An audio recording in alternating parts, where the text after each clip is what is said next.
اگر ایک شخص نبی کے زمانے میں وہ علی سے بغض رکھ کر منافق ہوتا ہے تو بعد میں علی کی اولاد کو شہید کر کے وہ ناصبی کس طرح نہیں ہوتا؟ اور میں یہ کہتا ہوں آپ کو کہ جو لوگ یزید کی آج حمایت کرتے ہیں یہ بھی امام حسین علیہ السلام کے قتل میں شریک ہے۔ بسم اللہ والصلاة والسلام علی رسول اللہ وآلہ ومن والہ ورضی اللہ عن الصحابۃ من المہاجرین والانصار ومن تبعہم بإحسان الی یوم الدین۔ بسم اللہ الرحمن الرحیم۔ السلام علیکم ورحمۃ اللہ وبرکاتہ۔ قرآن مجید کے اندر اللہ سبحانہ و تعالیٰ نے ارشاد فرمایا، سورت نمبر 3 سورہ آل عمران کی آیت نمبر 21 ہے، اعوذ باللہ من الشیطان الرجیم، بسم اللہ الرحمن الرحیم۔ ان الذین یکفرون بآیات اللہ ویقتلون النبیین بغیر حق ویقتلون الذین یأمرون بالقسط فبشرہم بعذاب علیم۔ بے شک وہ لوگ کہ جو اللہ کی نشانیوں کا انکار کرتے ہیں، اللہ کے نبیوں کو قتل کرتے ہیں بغیر حق کے، اور ان لوگوں کو قتل کرتے ہیں کہ جو انصاف کا حکم دینے والے ہیں، تو اے میرے حبیب ایسے لوگوں کو جہنم کی وعید سنا دیجیے، یہ لوگ جہنمی ہیں، دردناک عذاب کی خوشخبری انہیں بتا دیجیے۔ قرآن مجید کا مطالعہ کرنے سے معلوم ہوتا ہے کہ قرآن مجید میں اللہ سبحانہ و تعالیٰ نے بار بار انسانوں کو شیاطین سے پناہ مانگنے کا کہا ہے کہ شیطانوں کے وسوسوں سے بچو، اللہ کی پناہ میں آؤ، اعوذ باللہ کہو، اللہ کی پناہ مانگو، کیونکہ شیطان انسان کے دلوں میں وسوسے ڈالتا ہے، لیکن شیطان کا وسوسہ ڈالنے کا طریقہ اسے لوگ سمجھتے نہیں ہیں کہ شیطان آخر انسانوں کے دلوں میں وسوسہ کیسے ڈالتا ہے۔ یعنی ایک شخص جو رائے حق سے بھٹک جاتا ہے، اللہ کی نشانیوں کا انکار کرتا ہے، وہ اس جگہ پہ اتر آتا ہے، اتنی گھٹیا پن پہ اتر آتا ہے کہ وہ نبیوں کو قتل کر بیٹھتا ہے اور ان لوگوں کو قتل کرتا ہے کہ جو انصاف کا حکم دیتے ہیں۔ تو یہ مرتبہ انسان کے اوپر ضلالت کا کیسے آتا ہے؟ شیطان انسان کو اس طرف کیسے لے کے آتا ہے؟ کیا شیطان انسان کو یہ کہتا ہے کہ تو اللہ کے نبی کو قتل کر، اللہ کے پیاروں کو، نبی کے نواسوں کو تو قتل کر دے اور تو اس طرح کفر کر؟ یعنی کیا شیطان انسان کو ڈائریکٹلی کہتا ہے کہ تو کافر بن جا؟ کیا یہ کام کرتا ہے شیطان؟ نہیں، شیطان کا وسوسہ دینے کا طریقہ یہ نہیں ہے۔ شیطان وسوسہ کس طرح دیتا ہے؟ وہ مذہبی لبادے کے اندر انسان کو وسوسہ دیتا ہے، یعنی وہ انسان کی حالت کو دیکھتا ہے کہ یہ انسان کس درجے کا ہے، وہ دیکھتا ہے کہ یہ مذہبی آدمی ہے تو اس کو وسوسہ بھی پھر اسی طریقے سے دیتا ہے۔ انہی اصطلاحات میں آ کر، اسی لباس میں آ کر شیطان اس کے سامنے کھڑا ہو جاتا ہے اور اس کو تعویلات سکھا دیتا ہے کہ بھائی اس تعویل کے ساتھ تو یہ کام کرے۔ قرآن مجید میں اللہ سبحانہ و تعالیٰ نے یہ کہا کہ شرک ظلم عظیم ہے، ان الشرک لظلم عظیم، شرک انتہائی ایک بڑا گناہ ہے، لظلم عظیم، البتہ عظیم ظلم ہے۔ ہمارے ہاں مسلمان ہم یہ سمجھتے ہیں کہ شرک سے بڑا کوئی گناہ نہیں ہے، شرک ہی کائنات کا سب سے بڑا گناہ ہے۔ قرآن مجید کی نظر میں ایسا نہیں ہے۔ قرآن مجید کی نظر میں شرک سے بڑا گناہ موجود ہے، اور وہ کیا گناہ ہے؟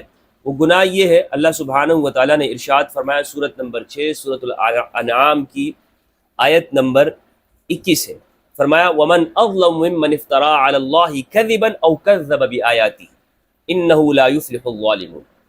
اس شخص سے بڑا کون ظالم ہے کہ جو اللہ پر جھوٹ باندھے، جس نے اللہ پر جھوٹا بہتان باندھا یا اللہ کی آیتوں کو جھٹلایا۔ تو یہ بہت بڑا گناہ ہے، بہت اظلم، بہت بڑا ظلم۔ شرک ظلم عظیم ہے، لیکن اظلم سب سے بڑا ظلم، سب سے بڑا ظلم گناہ وہ اللہ کے اوپر جھوٹ باندھا ہے۔ عرب کے اندر پہلے بھی جنگیں ہوتی تھیں، لوگ قتل کرتے تھے، واقعہ کربلا سے پہلے بھی، بلکہ اسلام سے قبل عرب کے اندر جنگیں ہوئی ہیں، عرب لوگ آپس میں لڑے ہیں، داعش و غبرا کی جنگیں اور اسی طرح دیگر قبائل کی جنگیں۔ لیکن وہ لوگ کیا کرتے تھے؟ ان کا رویہ کیا ہوتا تھا؟ جنگ کے بعد وہ لوگ پشیمان ہوتے تھے اور وہ یہ کہتے تھے کہ یہ اس کا سارا وبال اور سارا قصور ہمارے اوپر۔ یعنی وہ کافر اور مشرکین جنہیں قرآن مجید جاہلیت کے لوگ کہتا ہے، وہ جاہلی زمانے میں تھے، ان کے اندر بھی یہ اقدار تھی کہ وہ جنگوں کے بعد، ظلم کرنے کے بعد، آپس میں لڑنے کے بعد اس بات کو اللہ کی جانب منسوب نہیں کرتے تھے کہ یہ تو ہمیں اللہ نے لڑا دیا، یہ کام تو ہم نے اللہ کی مرضی کے لیے کیا ہے۔ نہیں، وہ کہتے تھے یہ ہمارا قصور تھا، ہم لڑ گئے اور پھر آپس میں صلح کرتے تھے، اگرچہ بہت زمانے بعد صلح ہوتی تھی، اور آپس میں رقابتیں اور رنجشیں چلتی تھی، لیکن وہ اس گناہ کو اللہ کی جانب منسوب نہیں کرتے تھے۔ لیکن یہ عالم آ گیا، یہ امت اس جگہ پہنچ گئی بنو امیہ کے زمانے میں، مسلمان اس نوبت پہ اتر آئے کہ انہوں نے نواسہ رسول کو شہید کیا، قتل کیا، بیار و مددگار مسافری کی حالت کے اندر کربلا کی زمین میں، اور وہ اس پر اسے اللہ کی جانب منسوب کرنے لگے اور حق و باطل کا انہوں نے اسے نام دیا۔ ہاں، جن لوگوں نے امام حسین علیہ السلام کو شہید کیا وہ ویسے ہی نہیں ہو گئے، وہ کوئی ان کے دماغ نہیں پھر گئے تھے، وہ کوئی پاگل نہیں ہو گئے تھے، ان کے سامنے شرعی تعویلات موجود تھی، انہیں یہ تعویلات سکھائی گئی تھی کہ تم جو یہ کام کر رہے ہو، اہل البیت علیہ السلام کو شہید کر رہے ہو، قتل کر رہے ہو امام حسین علیہ السلام کا، تو یہ ثواب کا کام ہے، تم حق کا کام کر رہے ہو، حسین باطل کے اوپر ہے، تم جنتی ہو، حسین جہنمی علیہ باللہ۔ یہ تعویلات ان کو سکھائی گئی، انہیں بتایا گیا کہ خلیفہ برحق امیر المؤمنین یزید کے خلاف خروج کرنے والے امام حسین وہ باطل پر ہے، یزید خلیفہ حق ہے، اس لیے حسین کو قتل کرنا یہ تمہارے لیے جنت کی ضمانت ہے۔ یہ تعویل سکھایا گئی ان کو۔ لوگ ہمارے یہاں سمجھتے ہیں کہ پتہ نہیں وہ کوئی اس طرح گنہگار لوگ تھے، ایسے گنہگار تھے کہ انہیں صحیح اور غلط کی کوئی تمیز نہیں تھی، انہیں کچھ پتہ نہیں تھا، وہ پاگل تھے، کافر تھے، وہ بالکل شرابی کبابی اس طرح کے لوگ تھے۔ نہیں بھائی، وہ تعویلات کے پیرو تھے، اور قرآن مجید نے ان نفسیات کا ذکر کیا ہے منافقین کے بارے میں، سورۃ البقرہ کے اندر ہے۔ وہ لوگ کہتے ہیں وَإِذَا قِيلَ لَهُمْ لَا تُفْسِدُوا فِي الْأَرْضِ قَالُوا إِنَّمَا نَحْنُ مُصْلِحُونَ أَلَا إِنَّهُمْ هُمُ الْمُفْسِدُونَ وَلَٰكِن لَا يَشْعُرُونَ۔ جب ان سے کہا جاتا ہے کہ زمین میں فساد مت کرو، تو وہ کہتے ہیں ہم فساد تھوڑی کر، ہم تو اصلاح کر رہے ہیں۔ آگاہ ہو جاؤ، یہ فسادی ہیں لیکن انہیں پتہ نہیں، یہ شعور نہیں رکھتے۔ یہ وہ منافقین ہیں، نبی صلی اللہ علیہ وآلہ وسلم کے دور اقدس میں بھی تھے، اور پھر آگے جا کر یہی لوگ بنو امیہ کے لوگ ناصبی کہلائے، کیونکہ امام علی علیہ السلام کا بغض اور نفرت ان کے دلوں میں موجود تھی۔ اور ابو سعید خدری رضی اللہ تعالیٰ عنہ کی روایت سنن ترمذی کے اندر فرماتے ہیں کہ ہم منافقین کی پہچان نبی صلی اللہ علیہ وآلہ وسلم کے زمانے میں کس طرح کرتے تھے، ہم ایسے کرتے تھے کہ ہم ایک شخص کو دیکھتے وہ علی سے محبت رکھتا ہے یا بغض رکھتا ہے، ہمیں پتہ چل جاتا کہ یہ شخص منافق ہے یا مومن ہے۔ اگر ایک شخص نبی کے زمانے میں وہ علی سے بغض رکھ کر منافق ہوتا ہے، تو بعد میں علی کی اولاد کو شہید کر کے وہ ناصبی کس طرح نہیں ہوتا، علی سے جنگ کر کے وہ ناصبی کیسے نہیں ہو سکتا؟ کہ جب پیغمبر کے زمانے میں ابو سعید خدری فرماتے ہیں ہم منافقین اور مومنین کی پہچان اس طرح کرتے تھے، تو اس طرح تدریجاً یہ سارا کام ہوا ہے۔ شہادت امام حسین علیہ السلام کے بیان میں ہمارے ہاں واعظین، خطبا وہ تحقیق سے کام نہیں لیتے، تحقیقی بات نہیں کرتے، اس پورے تسلسل کو عوام کے سامنے پیش ہی نہیں کیا جاتا، امت کو بتایا نہیں جاتا کہ آخر یہ امت اس جگہ پہنچی کیسے۔ یعنی کیا امام حسین علیہ السلام کو شہید کرنے والے وہ نیتن یاہو کے آدمی تھے، یا وہ اسے کسی ہندو نے بھیجا تھا، یا انہیں کسی کرسچن نے بھیجا تھا؟ کون لوگ تھے بھائی؟ وہ کلمہ پڑھنے والے تھے، بڑی بڑی داڑھیوں والے تھے، امام حسین علیہ السلام کے پیچھے نماز پڑھ رہے تھے اسی جگہ پہ۔ امام حسین نے نمازیں جو کربلا میں پڑھی ہیں تو ادھر وہ لعین اور مردود وہ لوگ بھی نمازیں پڑھتے تھے، وہ کہتے تھے نماز کا جنگ تھوڑی ہے، یہ نمازوں کی جنگ تو نہیں ہے، یہ تو حسین کے ساتھ جنگ ہے، دین کے ساتھ جنگ ہے۔ تو اس نفسیات کو سمجھنا ضروری ہے کہ بنو امیہ کے زمانے میں آخر لوگ اس جگہ تک پہنچے کس طرح سے۔ یہ پیچھے سے آیا ہوا ایک تسلسل ہے، اور اس کے اوپر میری آپ ویڈیو ضرور دیکھیے گا، غدیر خمس ثقیفہ، شہادت عثمان رضی اللہ عنہ، اور پھر آگے کربلا، ایک تسلسل موجود ہے جس کو سمجھنا انتہائی ضروری ہے۔ میں نے آپ کو بتایا کہ یہ جاہلیت کے زمانے میں بھی ایک اقدار ہوتی تھی لوگوں میں، کہ وہ قتل کرنے کے بعد وہ یہ نہیں کہتے تھے کہ یہ خدا نے ہم سے کروایا، بلکہ وہ اپنا قصور اس کو شمار کرتے تھے۔ امام حسین علیہ السلام نے ان کو اس جاہلیت کا بھی غیرت دلائی ہے ان لوگوں کو، کہ جب کچھ مرتدین، یہ یزیدی گروہ اور لشکر یہ امام حسین علیہ السلام کے حرم کی جانب بڑھنے لگا، ان خیموں کی جانب کہ جہاں پر مستورات تھی، جہاں پر امام حسین علیہ السلام کا خانوادہ تھا، اہل البیت علیہم السلام تھے، ہاتھ ڈالنے لگے۔ جب امام حسین علیہ السلام نے کہا اگر تم میں کوئی دینی حمیت نہیں بچی ہے، دین پر نہیں ہو، تو احرار تو بن جاؤ، آزاد تو بن جاؤ، دین سے نکل کر انسان تو ہو کم از کم، اور پھر اپنے نسب کو تو یاد کرو، بھئی عرب ہو تم لوگ، پھر بھی تم یعنی اس عرب کی حمیت کا انہیں واسطہ دلایا کہ اس کا تو کم از کم تقدس کا خیال رکھو، کہ عرب اس طرح نہیں کرتے تھے، یعنی خود غور کیجئے کہ بچیوں کے کانوں سے زیورات کی بالیاں نکال لینا، خیموں کو آگ لگا لینا، انسانوں کو بھوکا پیاسا رکھنا، پیاس سے مارنا اور پیاس کے لیے تڑپانا، بچے کے لیے اگر پیاسا ہو تو پھر بھی اس کو مار دینا، یہ تو عرب کے جاہلیوں کا بھی کردار نہیں تھا۔ یہ بنو امیہ اس جگہ پر جو اترے ہیں تو واحد سبب اس کا یہی ہے کہ جو ان کے دلوں میں، سینوں میں جو نبی کے خلاف بغض تھا، امام علی علیہ السلام کے خلاف بغض تھا، پھر سیرت کے واقعات کا آپ مطالعہ کریں، نبی صلی اللہ علیہ وآلہ وسلم کو بھوکا پیاسا رکھا انہوں نے، 3 سال تک رکھا شیب ابی طالب کے اندر بنو امیہ نے، نبی صلی اللہ علیہ وآلہ وسلم کے ساتھ آپ کے اپنوں کو شہید کیا، حضرت حمزہ کے ساتھ کیا کیا، حضرت حمزہ کا کلیجہ چبایا گیا، ہندا نے کلیجہ چبایا، جسم کے ٹکڑے کیے، مسلح کیا لاش کا، آنکھیں نکالی گئی، ناک کاٹے گئے، ہاتھ پیر کاٹے گئے، نبی صلی اللہ علیہ وآلہ وسلم کو تکلیف دی گئی، آپ کے پیاروں کو شہید کیا گیا، آپ کے اصحاب کو شہید کیا گیا، آپ کے ساتھیوں کو، اور پھر اس کے بعد بھی حضرت حمزہ رضی اللہ عنہ کی قبر کے ساتھ ان کی بے حرمتی کی گئی۔ تو یہ بنو امیہ کا طریقہ رہا ہے۔ یزید نے یہاں پر اپنے اجداد کا بدلہ لیا ہے کہ جو امام علی علیہ السلام کے ہاتھوں مارے گئے تھے، اور اس کا اس نے اعتراف کیا ہے، ابن کثیر کے اندر اور سیرت نگاروں نے اس کو لکھا ہے کہ یزید نے اشعار کہے، یزید نے کہا لیت اشیاخ ببدر شہدوا جزع الخزرج من وقع الاسل لعبت بنو ہاشم بالملک فلا خبر جاء ولا وحی نزل۔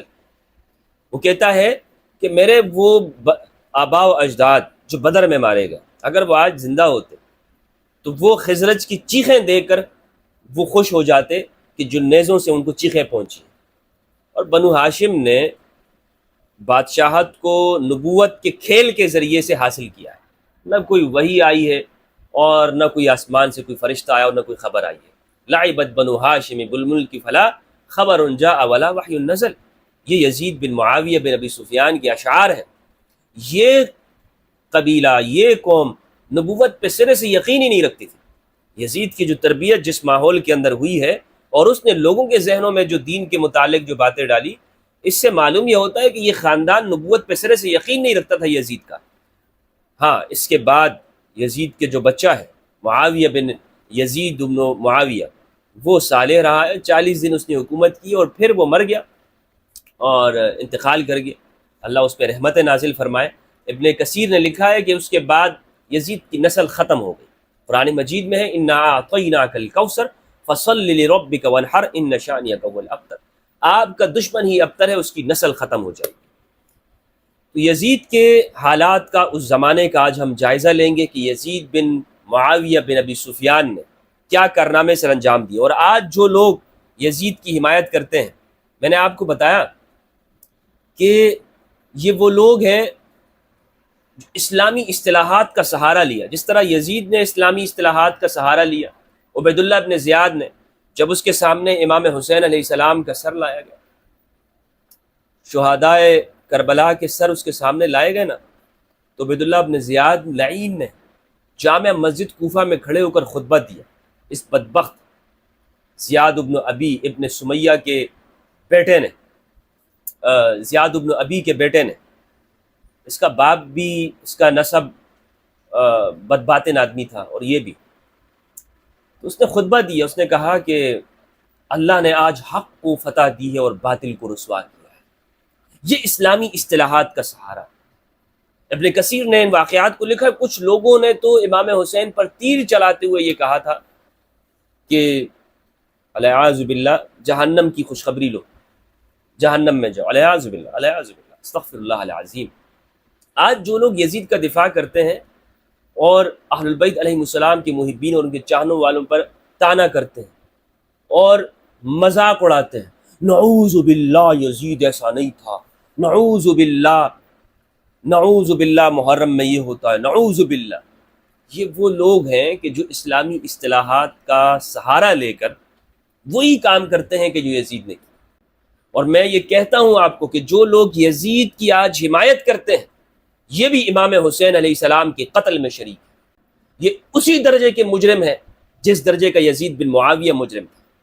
یزید کی تعویلات کرنے والے، یزید کو جنتی کہنے والے، یزید کی حمایت کرنے والے اور اس پورے اموی گروہ کے ساتھ شامل ہونے والے، یہ لوگ، ان کے ہاتھ امام حسین علیہ السلام کے خون سے رنگے ہوئے، اس میں ذرا بھی کسی بھی طرح سے کوئی شک و شبہ نہیں ہونا چاہیے۔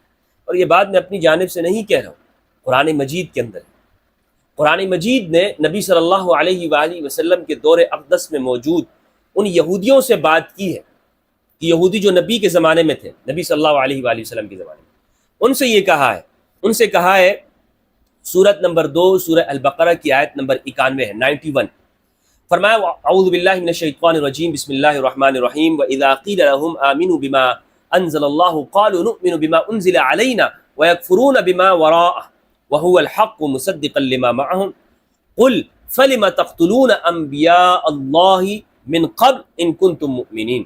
یہودیوں سے کہا، آیت کا ترجمہ آپ دیکھ لیجئے گا، اس آخری ٹکڑے کا میں ترجمہ کرتا ہوں۔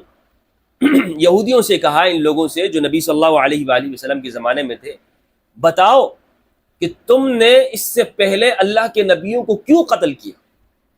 اللہ کے نبیوں کو کیوں قتل کیا اگر تم مومن ہو؟ مجھے اس سوال کا جواب دیجئے۔ قرآن کی یہ آیت پڑھتے ہوئے ذہن میں یہ سوال آئے گا کہ بھائی جو لوگ پیغمبر اکرم صلی اللہ علیہ وآلہ وسلم کے زمانے میں یہودی تھے، ان میں سے کس نے اللہ کے نبیوں کو قتل کیا؟ ان میں سے کس نے حضرت عیسیٰ کو قتل کرنے کی کوشش کی یا حضرت عزیر کو ذبح کیا؟ کس نے حضرت یحییٰ کو ذبح کیا؟ ان میں سے کسی نے کیا؟ نہیں، ان میں سے کسی لوگوں نے نہیں کیا، لیکن قرآن نے کہا کہ تم لوگوں نے قتل کیا۔ اس کا جواب چاہیے مجھے۔ اس کا جواب مفسرین یہ کہتے ہیں کہ یہ لوگ ان نبیوں کے قتل میں شریک ہیں کہ جو ان کے آباء و اجداد یہودیوں نے کی۔ کیسے شریک ہوئے یہ یہودی ان نبیوں کے قتل میں؟ اس طور پر یہ یہودی بھی ان انبیاء کے قتل میں شریک ہیں کہ یہ اپنے آباء و اجداد یہودیوں کے اس جرم کی حمایت کرتے ہیں اور اس کی تعویلات کرتے ہیں کہ بھائی انہوں نے اس لیے کیا، اس لیے کیا۔ بالکل یہی سمجھ لیجئے کہ آج کے زمانے کے جو یہ یزیدی ہیں، یہ امام حسین علیہ السلام کے قتل اور شہادت کے اندر مجرم ہیں، یہ لوگ بھی شریک ہیں کہ یہ تعویلات کرتے ہیں۔ نہیں جناب، یزید صالح آدمی تھا، یزید نے کوئی حکم نہیں دیا تھا، یزید سے کوئی قتل کسی درجے سے ثابت نہیں ہے۔ ہمارے پاکستان کے بڑے بڑے مفتیان اعظم وہ تک یہ کہتے ہیں ہمیں تو معلوم نہیں ہے کہ یزید نے قتل کا حکم دیا۔ کتابیں بھری ہوئی ہیں، سیر اعلام النبلاء ذہبی کی، فتح الباری ابن حجر اسقلانی کی، یہ تمہارے اکابر نہیں ہیں؟ البدایہ والنہایہ ابن کثیر الدمشقی کی، یہ کون ہیں یہ لوگ جو اپنی لائبریریاں بھری ہوئی ہیں؟ تم لوگوں نے صرف ڈیزائننگ کے لیے رکھی ہوئی ہیں کتابیں، ان کو پڑھا بھی کرو کبھی تاکہ تمہیں معلوم ہو کہ اکابرین نے کیا لکھا ہے۔ احمد رضا خان رحمہ اللہ، انہوں نے کیا لکھا ہے؟ مولانا قاسم نانوتی رحمہ اللہ، مولانا قاری محمد طیب صاحب نے شہید کربلا لکھی ہے، عظیم الشان کتاب ہے۔ محمود عباسی نے جب خلافت معاویہ یزید لکھی تو دارالعلوم دیوبند سے ایک بڑی توانا آواز اس کے خلاف آئی، قاری محمد طیب صاحب رحمہ اللہ کی۔ اور اسی طرح مفتی محمد شفیع رحمہ اللہ نے جو لکھی ہے، جو ایک مختصر کتاب لکھی ہے امام حسین علیہ السلام کی شہادت کے اوپر، تو یہ تمہارے اکابرین ہیں، ان کو کیوں نہیں پڑھتے؟ تو یہ دراصل آج جو بھی تعویل کر رہا ہے، یزید کو بچانے کی کوشش کرتا ہے، یہ اموی دین کے اوپر ہے، یہ پیغمبر کے دین پر نہیں ہے، نبی صلی اللہ علیہ وآلہ وسلم کے دین پر نہیں ہے۔ اب ہم اس بات کی طرف آتے ہیں اپنے موضوع کی جانب کہ یزید بن معاویہ کا دور کیسا تھا، اس کے زمانے میں، اس کے دور میں کون کون سے کام ہوئے ہیں۔ حضرت ابو ہریرہ رضی اللہ تعالیٰ عنہ سے صحیح حدیث مروی ہے صحیح بخاری میں، اور حدیث کا نمبر ہے 120، صحیح بخاری میں حدیث ہے۔ ابو ہریرہ رضی اللہ تعالیٰ عنہ فرماتے ہیں کہ مجھے نبی صلی اللہ علیہ وآلہ وسلم سے 2 طرح کے علوم حاصل ہوئے۔ ایک کو تو میں نے آپ کے سامنے بیان کر دیا ہے، لیکن دوسرے کو میں نے بیان نہیں کیا کیونکہ مجھے خوف ہے کہ میرا گلا کاٹ دیا جائے گا۔ امام بخاری رحمہ اللہ نے نقل کیا، حدثنا اسماعیل قال حدثنی اخی عن ابن ابی ذئب عن سعید المقبری عن ابی ہریرہ رضی اللہ عنہ قال حفظت عن رسول اللہ صلی اللہ علیہ وآلہ وسلم وعاءین میں نے نبی صلی اللہ علیہ وآلہ وسلم سے 2 برتن علم لیا ہے، یعنی 2 طرح کی احادیث میں نے حفظ کیے ہیں، یاد کی ہیں۔ فَأَمَّا أَحَدُهُمَا فَبَثَثْتُهُ، ان میں سے ایک تو میں نے پھیلا دی، حدیث میں نے بیان کر دی، لیکن وَأَمَّا الْآخَرُ فَلَوْ بَثَثْتُهُ قُطِعَ هَذَا الْبُلْعُومُ، اگر میں نے دوسری طرح کی احادیث بیان کر دی تو میری اس گردن کو، میرے گلے کو کاٹ دیا جائے گا، اس رگ کو کاٹ دیا جائے گا جہاں سے انسان کھانا کھاتا ہے۔ ابو ہریرہ رضی اللہ تعالیٰ عنہ، وہ معاویہ بن ابی سفیان کے زمانے میں ان کا انتقال ہوا ہے، اور اس وقت میں یزید بن معاویہ کے لیے بیعت لینے کا سلسلہ، زبردستی بیعت لینے کا سلسلہ شروع ہو گیا تھا۔ ابن حجر عسقلانی رحمہ اللہ نے اس حدیث کی شرح میں لکھا ہے، کہتے ہیں وحمل العلماء الوعاء الذي لم يبثه على الاحاديث التي فيها تبين اسامي امراء السوء واحوالهم وزمنهم، علماء نے اس دوسرے برتن کا، کہ جسے دوسری طرح کی احادیث جس کو ابو ہریرہ نے بیان نہیں کیا، علماء نے محمول کیا ہے ان احادیث کے اوپر کہ اس میں ان برے بادشاہوں کی علامات تھی، ان کے احوال تھے، اور ان کے زمانے کے بارے میں بتایا گیا تھا کہ جن کی نبی صلی اللہ علیہ وآلہ وسلم نے پیشن گوئی کی تھی۔ ابو ہریرہ نے ان کے نام لوگوں کو نہیں بتایا، ابو ہریرہ رضی اللہ عنہ ان کے بارے میں لوگوں کو نہیں بتایا۔ اب اس میں آپ خود غور کر لیں کہ ابو ہریرہ صحابی رسول ہے۔ کچھ لوگ ہمارے ہاں یہ کہتے ہیں کہ صحابہ نے احادیث کو، ہر حدیث کو بیان کر دیا، اور صحابہ وہ تو ہر موقع کے باطل کو بھی دیکھتے تھے تو اس کے سامنے کھڑے ہو جاتے تھے۔ یعنی ابو ہریرہ رضی اللہ عنہ جان کے خوف سے اپنی گردن کے کٹ جانے سے حدیث رسول کو بیان نہیں کرتے، تقیہ کر رہے ہیں۔ ابن حجر عسقلانی نے لکھا ہے اس بات کو، یہ لوگ جو کہتے ہیں نا کہ صحابہ نے پورا دین پہنچا دیا ہے، وہ اس کا کیا جواب دیں گے کہ صحابہ نے نبی صلی اللہ علیہ وآلہ وسلم کے ہر فرمان کو پہنچایا؟ صحابہ نے پورا دین کب پہنچایا؟ یعنی جنہوں نے پہنچایا انہوں نے پہنچایا، لیکن ابو ہریرہ رضی اللہ عنہ نے پورا احادیث کا ایک بڑا حصہ، آدھا حصہ تو بیان کیا، آدھا حصہ بیان نہیں کیا۔ اور سیر اعلام النبلاء کے اندر ذہبی نے لکھا ہے کہ کچھ لوگ تو ایسے ہیں کہ وہ یہ کہتے تھے کہ ہم ابو ہریرہ سے صرف جنت اور جہنم کی روایتیں ہی لیتے ہیں، باقی حلال و حرام کی روایتیں ابو ہریرہ رضی اللہ عنہ سے نہیں لیتے۔ اور آگے میں ابو ہریرہ رضی اللہ عنہ کے احوال میں بتاؤں گا آپ کو کہ یہ احادیث کہاں بیٹھ کے بیان کرتے تھے، ان کو خوف کیوں ہوتا تھا۔ اچھا، آگے ابن حجر عسقلانی کہتے ہیں وقد كان ابو ہریرہ يكني عن بعضه ولا يصرح به خوفا على نفسه منهم، کہ ابو ہریرہ کنایتاً بعض لوگوں کے نام بیان کرتے تھے، بعض لوگوں کے احوال بیان کرتے تھے، نام نہیں اور اپنی جان کے خوف کی وجہ سے ان کے ناموں کی تصریح نہیں کرتے تھے کہ یہ کون لوگ ہیں۔ جان کا خوف تھا ابو ہریرہ کو۔ یہ جو آج لوگ کہتے ہیں کہ تقیہ نہیں کرنا چاہیے، تقیہ کا اسلام میں کوئی حصہ نہیں ہے، ابو ہریرہ رضی اللہ عنہ خود دین کا ایک بڑا حصہ بیان نہیں کیا جان کے خوف کی وجہ سے۔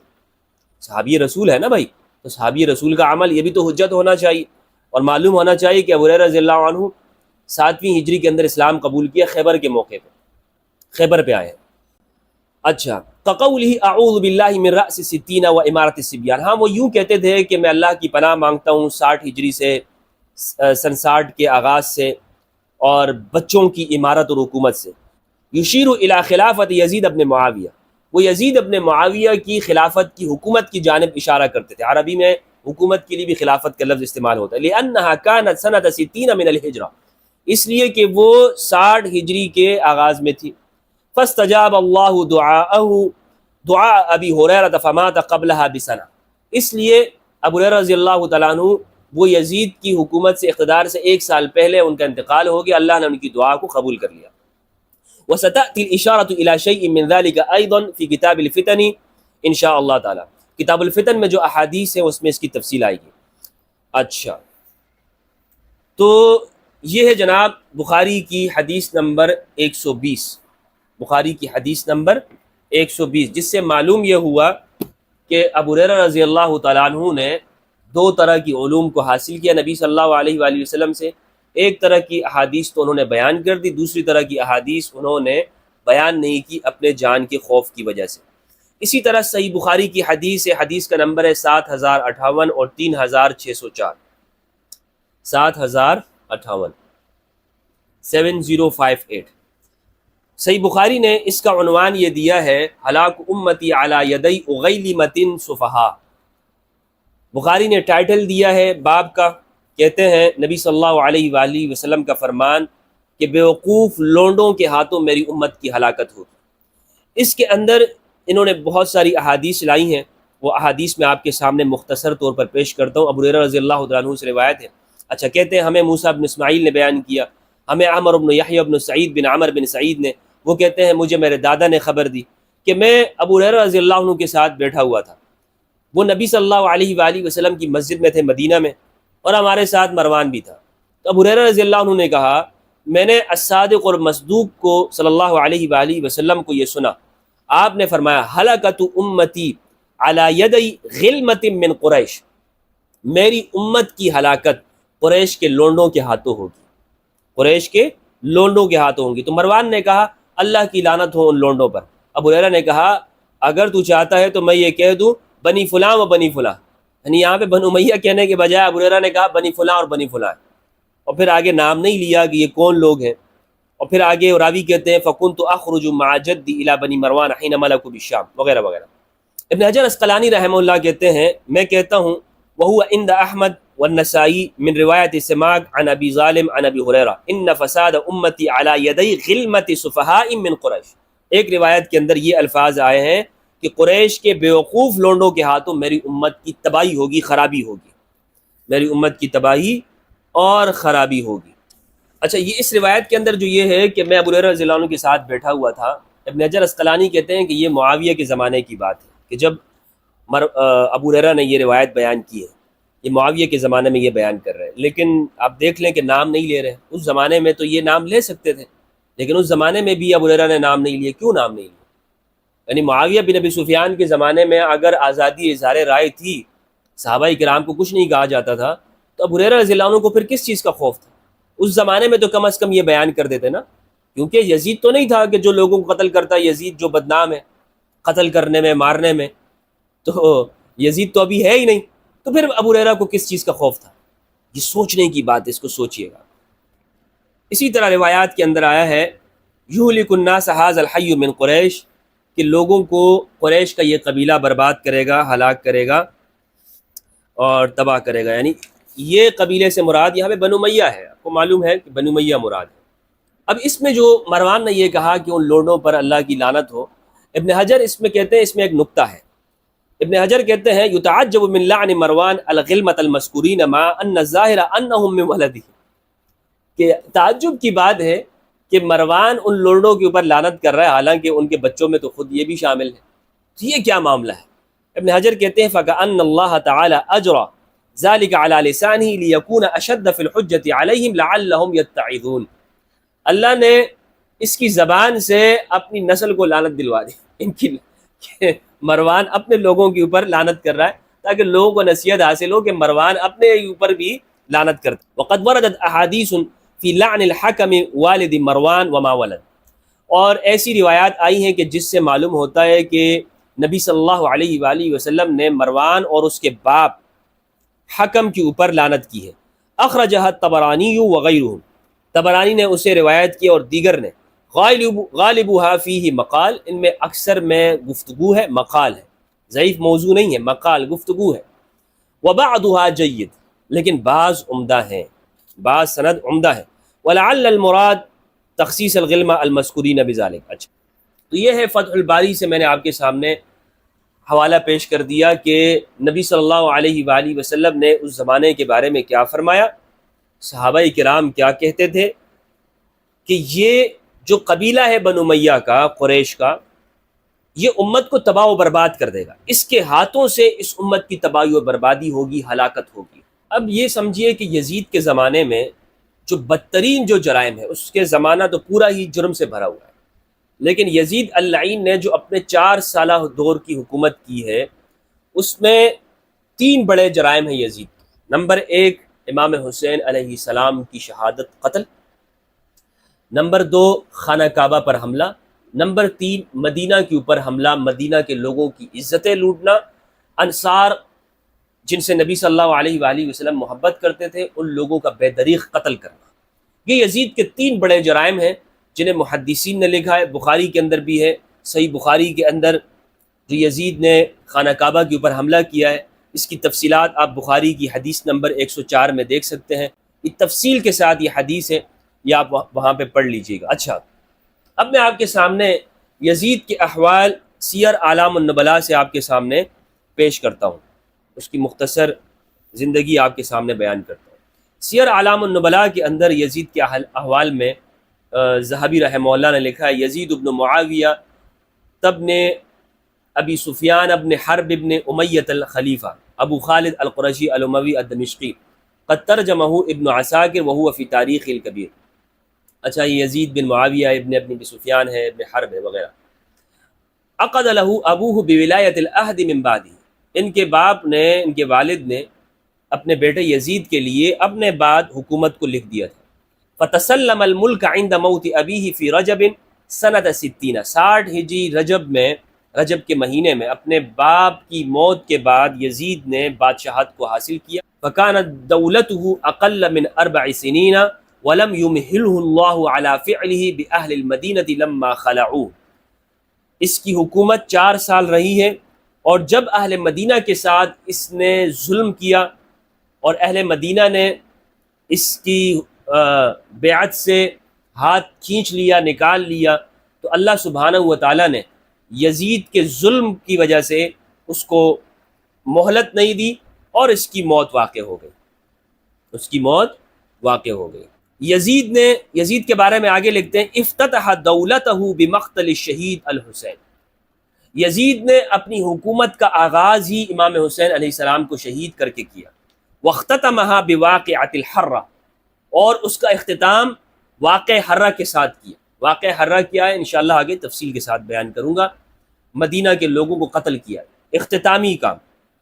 فمقتہ الناس ولم یبارک فی عمرہ، لوگوں نے اس کو اوپر لعنت کی اور اللہ اس کی عمر میں کوئی برکت نہ ڈالے، اللہ نے اس کی عمر میں کوئی برکت نہیں دی۔ یزید کے بارے میں مزید لکھا ہے، وعن محمد ابن احمد ابن مسمہ قال سکر یزید، یزید شرابی، فقام یرقص، ایک دن شراب پی اور اٹھ کر ڈانس کرنے لگا، شراب کے نشے میں دھت ہو کے۔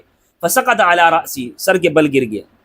فانشق وبدا دماغ، اس کا سر پھٹ گیا اور اس کا دماغ باہر نکل آیا۔ اس کی موت لعین کی ایسے ہوئی ہے جسے معاویہ بن ابی سفیان نے اس امت کے اوپر مسلط کیا، اس یزید اللعین کی موت کیسے واقع ہوئی، ذہبی رحمہ اللہ نے اس کا حال بیان کر دی۔ شراب کے نشے میں مارا گیا، لعنہ اللہ، اللہ کی لعنت ہو اس کے اوپر۔ اور یزید جیسے لعین کے اوپر لعنت کرنی چاہیے، لعنت ہونی چاہیے ایسے لوگوں پر۔ بعض لوگ آج کہتے ہیں نہیں ہم لعنت نہیں کرتے ہیں یزید، ہم اس کو برا نہیں کہتے، ہم اس کی تکفیر نہیں کرتے، لعنت نہیں کرتے کیونکہ کسی کے اوپر لعنت، خدا تمہارا بیڑا غرق کرے۔ قرآن مجید کو تم سمجھتے ہو کہ نہیں سمجھتے؟ قرآن پڑھتے ہو کہ نہیں پڑھتے؟ قرآن مجید میں جھوٹوں کے اوپر اللہ نے لعنت کی، جھوٹوں کے اوپر، لعنت اللہ علی الکاذبین، جھوٹوں پر اللہ کی لعنت۔ یزید نے اللہ کے اوپر جھوٹ باندھا، امام حسین علیہ السلام کو شہید کیا، نبی کے نواسے کو، اس سے بڑا جھوٹا کوئی ہے؟ اس پر بھی اللہ کی لعنت ہو۔ آگے کہتے ہیں، قلت ذہبی رحمہ اللہ، ابھی اہل سنت ہے ذہبی، یعنی ذہبی کوئی شیعہ نہیں ہے، کوئی رافضی نہیں ہے، ذہبی کا قول سمجھ لیجئے۔ کہتے ہیں کان قویا شجاعا زارعیا، طاقتور تھا، ٹھیک ہے طاقتور تھا، شجاع، بہادر، تو کافر وہ بھی بہت سارے پہلوان ہوتے ہیں، یہ کوئی فضیلت کی بات نہیں ہے۔ زارعیا، رائے والا تھا، وہ حزم، ارادے والا تھا، وہ فتنۃ، تیز تھا، مکار تھا، چالاک تھا، وہ فصاحت، وَلَهُ شعر جید، شعر و شاعری کرتا تھا، تو اس میں کیا بات ہے۔ وَكَانَ نَاصِبِيًّا، ہاں لیکن یہ ناصبی تھا، وَكَانَ نَاصِبِيًّا، یہ ناصبی تھا یزید۔ اور ابن کثیر نے البدایہ میں اشعار کے اندر لکھا ہے کہ خلفاء بنو امیہ کلہم نواصب، بنو امیہ کے حکمران سارے ناصبی تھے، الا عمر التقیہ، مگر سوائے عمر ابن عبدالعزیز رضی اللہ تعالی عنہ کے۔ اللہ کی لاکھوں کروڑوں رحمتیں ہوں عمر بن عبدالعزیز رحمہ اللہ کی قبر پر۔ عمر بن عبدالعزیز بنو امیہ میں سے، بنو امیہ ضروری نہیں ہے کہ ہر ایک بنو امیہ میں سے خراب تھا، بنو امیہ میں صلحاء بھی ہیں، بنو امیہ میں جلیل القدر صحابہ کرام ہیں، جیسے خالد بن سعید بن العاص الاموی رضی اللہ عنہ۔ خالد بن سعید یہ 4تھے نمبر پر اسلام قبول کرنے والوں میں سے اموی ہیں، اور امام علی علیہ السلام کے بہت چاہنے والوں میں سے۔ ثقیفہ میں یہ امام علی علیہ السلام کے ساتھ خالد بن سعید العاص اموی، امام علی علیہ السلام کی عزت اور قدر، اور آپ کے پاس آئے بھی تھے، بہت عزت اور قدر و منزلت رکھتے تھے امام علی علیہ السلام کی۔ ذہبی نے لکھا ہے کہ کسی نے عمر بن عبدالعزیز کے سامنے یزید کو امیر المؤمنین کہا، تو عمر بن عبدالعزیز نے اس کو کوڑے لگا، 20 کوڑے مارے اس کو، تو یزید کو امیر المؤمنین کہتا ہے، یہ امیر المؤمنین اتنا کم لفظ ہو گیا کہ یزید کے اوپر اب بولا جائے گا۔ ہاں، تو یہ ہے جناب یزید کے احوال زندگی۔ حضرت ابو ہریرہ رضی اللہ عنہ کے احوال زندگی بھی آپ کے سامنے بیان کر دوں۔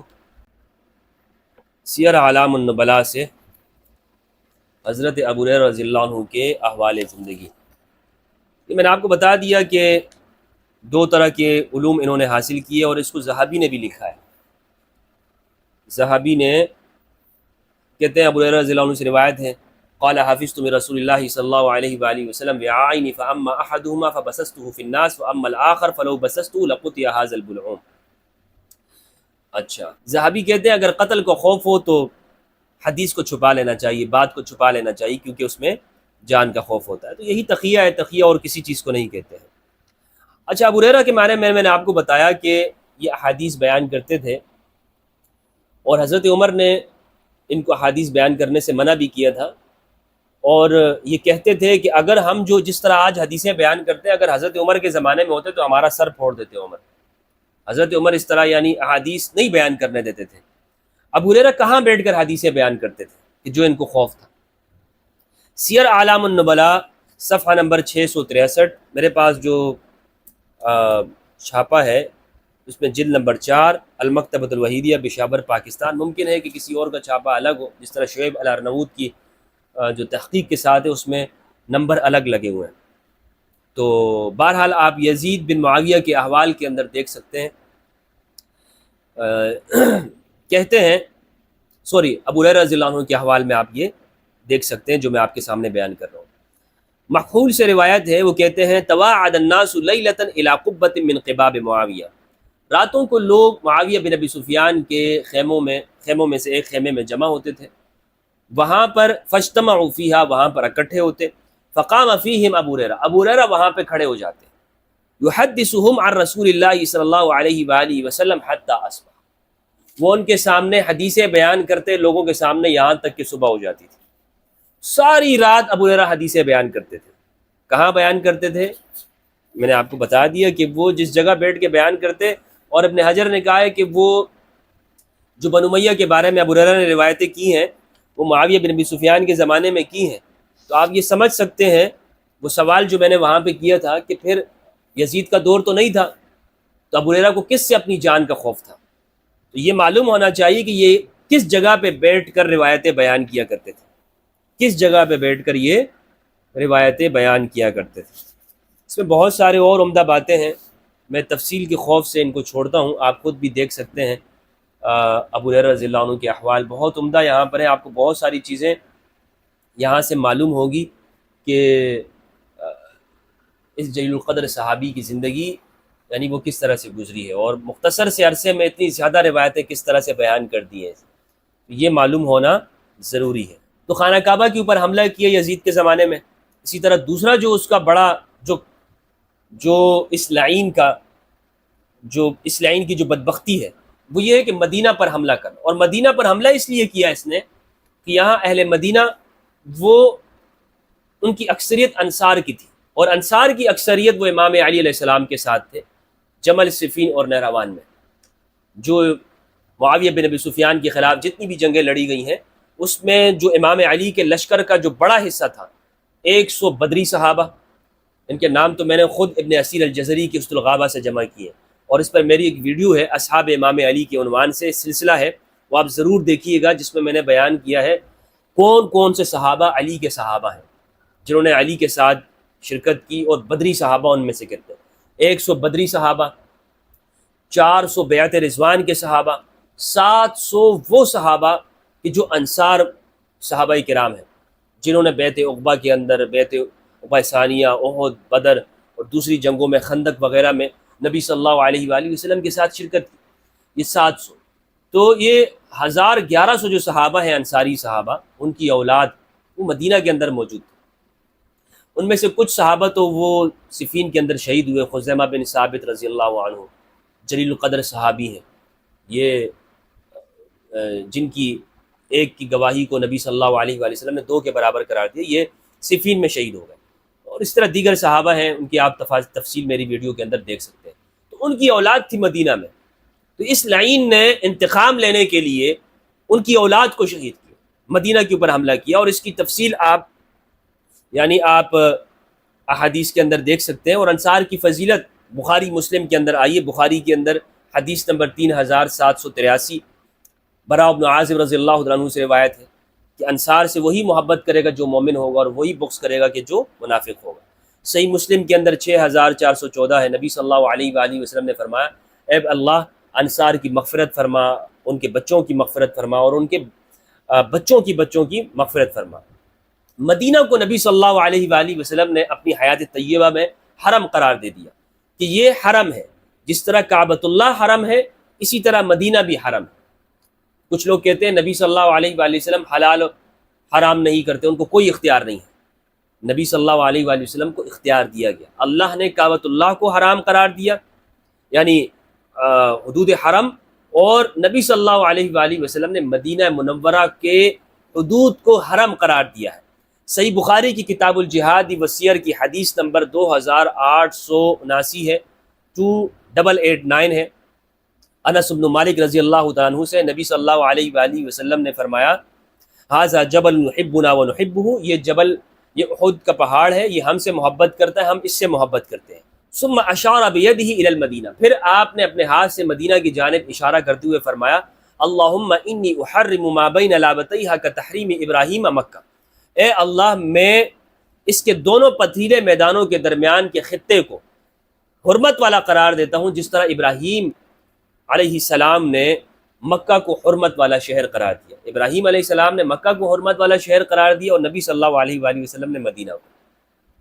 وہ فرمایا، اللہم بارک لنا فی ساعنا و مدنا، اے اللہ ہمارے سا میں، ہمارے مد میں برکت عطا فرما.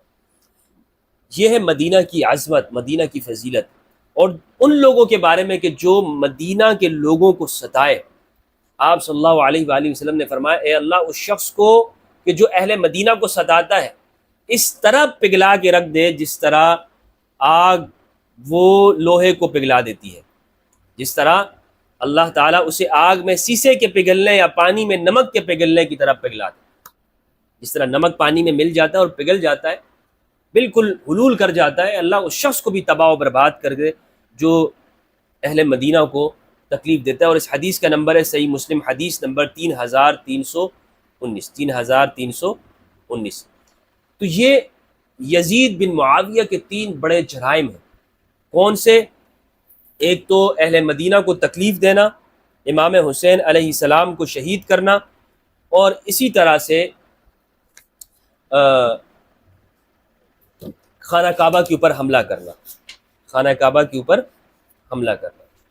میں نے آپ کے سامنے عرض یہ کیا تھا کہ کچھ لوگوں نے امام حسین علیہ السلام سے یہ کہا تھا الیاذ باللہ کہ جب تیر پھینکا اور وہ سامنے آئے امام حسین علیہ السلام کے سامنے، تو انہوں نے کہا تھا ابشر بالنار.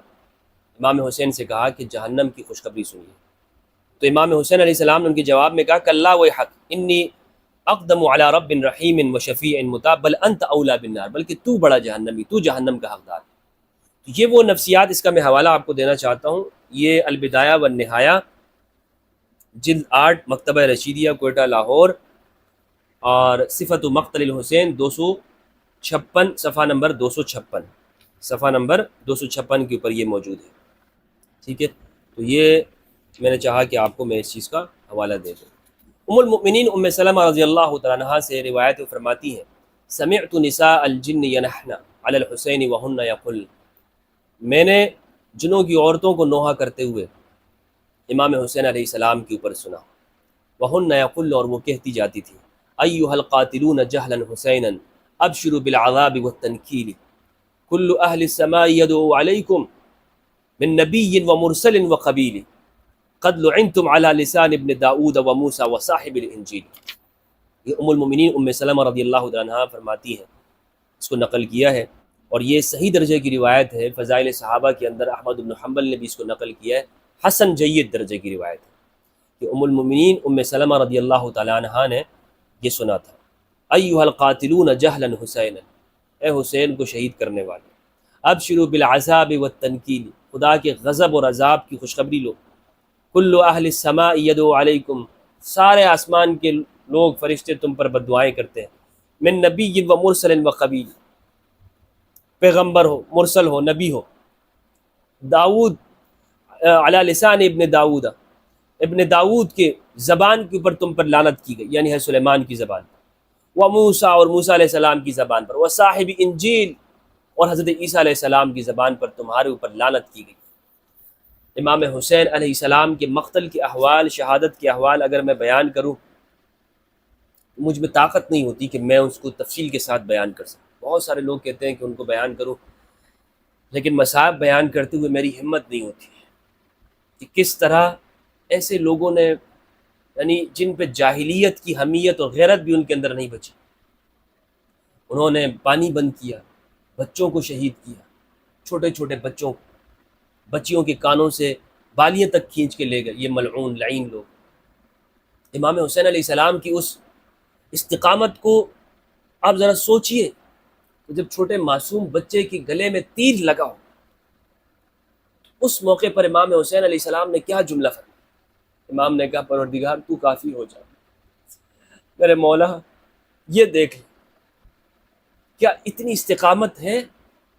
کچھ لوگ کہتے ہیں کہ آپ دوسری شہادتوں کو کیوں بیان نہیں کرتے؟ اس سے پہلے تو حضرت عمر بھی شہید ہوئے، اس سے پہلے حضرت عثمان بھی شہید ہوئے، لیکن آپ ان شہادتوں کو، یعنی وہ شہادتیں بھی ہیں، ان کو بھی مصائب کی طرح بیان کرنا چاہیے۔ بھائی وہ شہادتیں ان شہادتوں کی برابر نہیں ہو سکتی۔ حضرت عمر کی شہادت کے بعد ان کے بچوں کو نہیں شہید کیا گیا۔ حضرت عمر رضی اللہ عنہ کی شہادت کے بعد ان کے وصی موجود تھے، وہ لوگ موجود تھے کہ جو ان کا قصاص لے سکتے تھے، ان کا بدلہ لے سکتے تھے۔ ان کا کوئی بیٹا نہیں مارا گیا حضرت عمر کی شہادت کے بعد، ایک پوری ان کی حکومت موجود تھی، عبداللہ ابن عمر، بلکہ وہ اس کے بعد زندہ رہے۔ اور پھر آپ دیکھیں حضرت عثمان کی شہادت، اگرچہ مظلومانہ ہے لیکن حضرت عثمان کی شہادت کے ساتھ کوئی چھوٹے بچے نہیں مارے گئے، اس میں مستورات کی بے حرمتی نہیں کی گئی، خیموں کو آگ نہیں لگائی گئی، اور چھوٹی چھوٹی بچیوں کو بازاروں کے اندر نہیں لے جایا گیا، کبھی ایک شہر کبھی دوسرے شہر۔ یہ کس کے ساتھ ہوا؟ تو امام حسین علیہ السلام کی شہادت کو اسی لیے بیان کیا جاتا ہے کہ وہ، اس کی کوئی مثال نہیں ملتی ہے، کتنی مظلومانہ شہادت ہے، یعنی کس درجے کے اوپر ان بدبختوں نے جو طریقہ اختیار کیا، خیموں کو آگ لگا دی، تیر مارے، شہید کیا امام حسین علیہ السلام کو۔ تصور کیجئے، خدا کی قسم رونگٹے کھڑے ہو جائیں گے۔ مجھ میں ہمت نہیں ہے کہ میں مصائب بیان کروں، نہیں۔ یزید اللعین کی حمایت کرنے والوں کو سوچنا چاہیے کہ تم کس جگہ پہ کھڑے ہو۔ یہ تو اپنے اکابر کے ساتھ نہیں ہے۔ میں نے آپ کو بتایا نا کہ یہ جتنے بھی فرقے ہیں جو آج یزید کی حمایت کرتے ہیں، امویوں کی حمایت کرتے ہیں، یہ اپنی اکابرین کی عبارتوں کو لوگوں سے چھپاتے ہیں۔ عوام کو پتہ نہیں ہے کہ ان کے بڑوں نے کیا لکھا ہے۔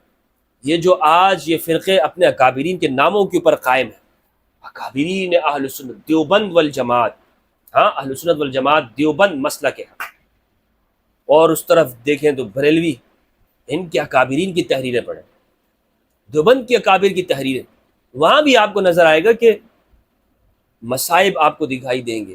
انہوں نے دفاع کیا ہے، لیکن یہ آپ کو نہیں بتاتے کہ یزید کے ساتھ کریں۔ اللہ سبحانہ و تعالیٰ سے دعا ہے کہ پروردگار ہم سب قرآن مجید میں تدبر کرنے اور اہل بیت علیہ السلام کی معرفت عطا فرمائے۔ اے اللہ، ہم یزید سے بری ہیں، اے اللہ ہم امام حسین علیہ السلام کے ساتھ، تو گواہ ہو جا، تو گواہ ہو جا کہ ہم کربلا کے قافلے کے اندر ہیں، تو گواہ ہو جا کہ ہم حسین کے ساتھ، تو گواہ ہو جا کہ ہم حسین کے بچوں کے ساتھ، تو گواہ ہو جا کہ ہم اہل بیت کے ساتھ ہیں۔ اور اللہ سے میری یہی دعا ہے کہ اسی کے اوپر ہماری موت ہو، اسی کے اوپر ہمارا خاتمہ ہو، ہماری زندگی اسی کے اندر چلے جائے کہ ہم علی کرتے رہیں، اہل بیت کا بیان کرتے رہیں، ہمیں اور کچھ نہیں آتا، کچھ بھی نہیں آتا ہمیں۔ کچھ لوگ کہیں گے کہ جناب آپ کو کچھ نہیں آتا، یہی کچھ ہمارے پاس علم ہے، اگر قبول ہے تو ٹھیک ہے، نہیں تو اللہ دیکھ رہا ہے، ہماری نیتوں سے بھی اللہ واقف ہے، ہمارے دل کے حالات کو اللہ جانتا ہے۔ وَإِن تُبْدُوا مَا فِي أَنفُسِكُمْ أَوْ تُخْفُوهُ، اگر تم ظاہر کرو جو تمہارے دلوں میں ہے یا اس کو چھپاؤ، اللہ جاننے والا، اللہ اس کو ظاہر کرتا ہے۔ السلام علیکم ورحمۃ اللہ وبرکاتہ۔